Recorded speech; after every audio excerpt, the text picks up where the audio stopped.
आज दुनिया में रहने वाले हम इंसानों के बीच सबसे लंबे इंसान की लंबाई मैक्सिमम 8 फीट से ज़्यादा नहीं है, लेकिन एंशिएंट सिविलाइजेशन, मजहबी किताबों, लोक कथाओं और आर्कियोलॉजिकल एविडेंस में ऐसे इंसानों की बात कही गई है जो पहाड़ों जैसी कद्दो कामत रखते थे।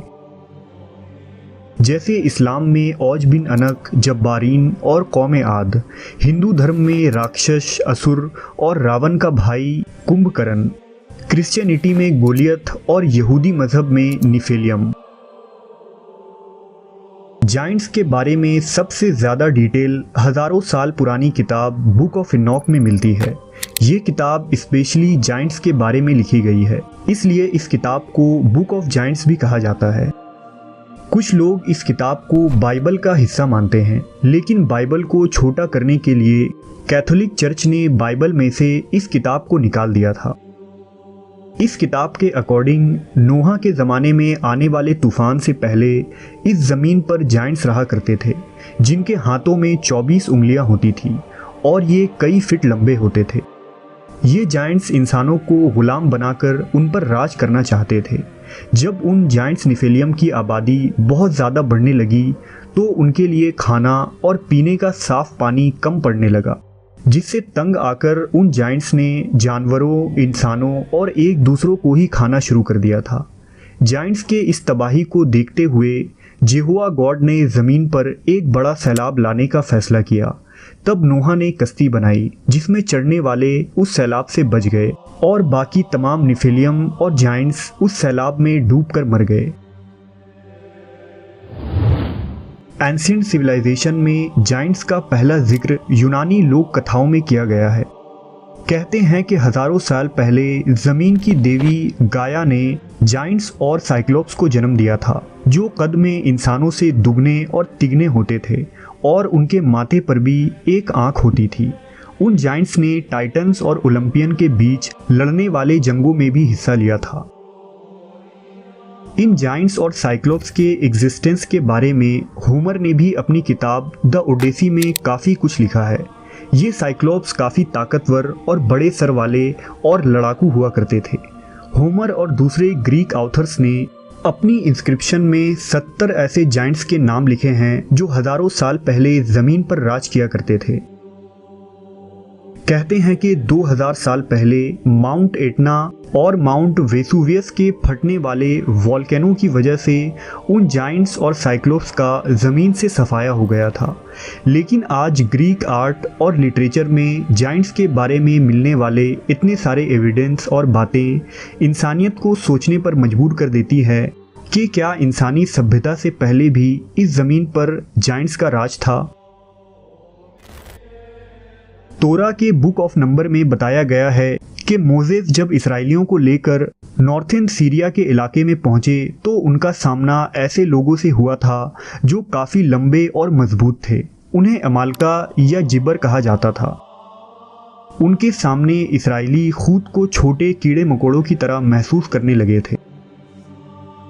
जाइंट्स का जिक्र सिर्फ आसमानी किताबों या माइथोलॉजी में ही नहीं बल्कि मॉडर्न एरा में मिलने वाले एविडेंस में भी मिलता है। साल 1890 में इजिप्ट में आर्कियोलॉजिस्ट की एक टीम खुदाई का काम कर रही थी। तभी उनके हाथ एक बड़ा ताबूत लगा जिसमें उन्हें एक मर्द और एक औरत का इंसानी ढांचा मिला, लेकिन ये स्केलेटन किसी मामूली इंसान का नहीं था। ये एक जाइंट स्केलेटन था जिनका कद 3 मीटर था। सिर्फ मिस्र में ही नहीं बल्कि साउथ अफ्रीका में भी माइकल टेलीगर को एक चट्टान पर बड़े पांव के निशान मिले। ये फुटप्रिंट बिल्कुल इंसानों के लग रहे थे। ऐसा मालूम हो रहा था कि हजारों साल पहले किसी जाइंट के कदम इस चट्टान पर पड़े थे, जिसने बाद में एक फॉसिल की शक्ल ले ली। रिसर्च से पता चला कि ये पत्थर 2 से 3 बिलियन ईयर पुराना था। मिस्र में मौजूद पिरामिड के दीवारों पर भी जाइंट्स के होने के सबूत मिले हैं। ऐसा मालूम होता है कि एंशिएंट इजिप्ट में किसी ज़माने में जाइंट्स का राज हुआ करता था और शायद उन जाइंट्स ने ही पिरामिड जैसे अजीम अजूबे को बनाया था, जिसे बनाना आज के एडवांस टेक्नोलॉजी के ज़रिया भी हम इंसानों के लिए पॉसिबल नहीं है। जब इजिप्ट में मौजूद एक मकबरे मस्तबा टॉम की डिस्कवरी हुई तो इस मकबरे के अंदर हैरत अंगेज पेंटिंग्स मिली। एक पेंटिंग में कुछ लोग किसी जानवर का गोश्त काट रहे हैं और उन लोगों के सामने एक लंबे कद का इंसान खड़ा है और ये छोटे साइज के लोग उस जाइंट की खिदमत कर रहे हैं।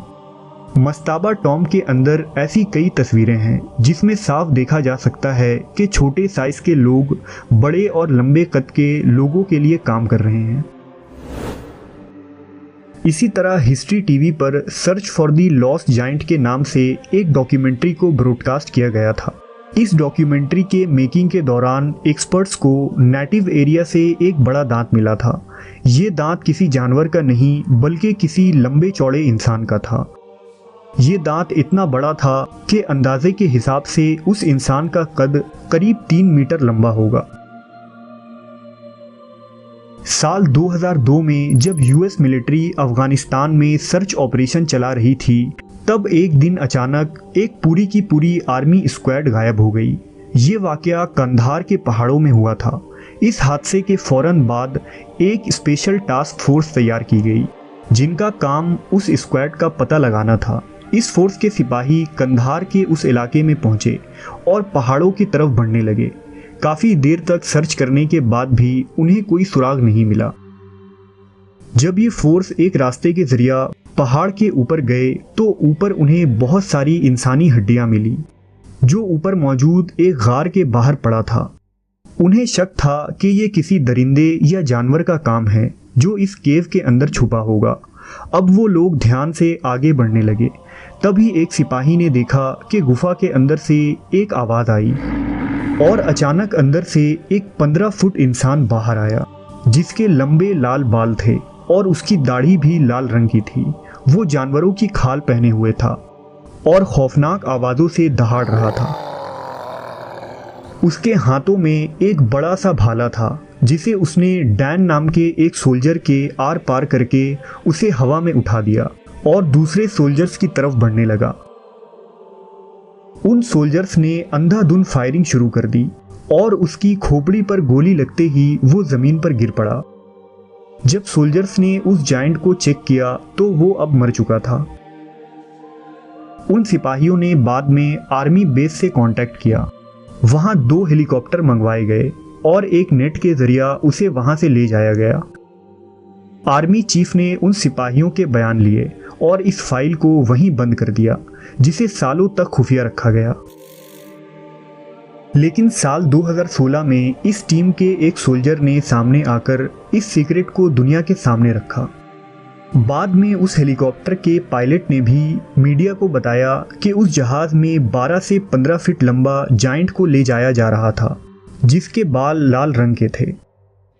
लेकिन यूएस गवर्नमेंट इस फाइल को कभी भी दुनिया के सामने नहीं लाएगी और ये कभी पता नहीं चल पाएगा कि इस जायंट के साथ आखिर क्या हुआ। इतने सारे सबूतों, लोक कथाओं और आर्कियोलॉजिस्ट को मिलने वाले इंसानी बाकियात को देखकर यही अंदाज़ा लगाया जा सकता है कि इस ज़मीन पर शायद कभी किसी दौर में जायंट्स रहा करते थे। लेकिन दूसरे जानवरों और इंसानों को इन जायंट्स से बचाने के लिए कुदरत ने उन्हें इस ज़मीन से ख़त्म कर दिया।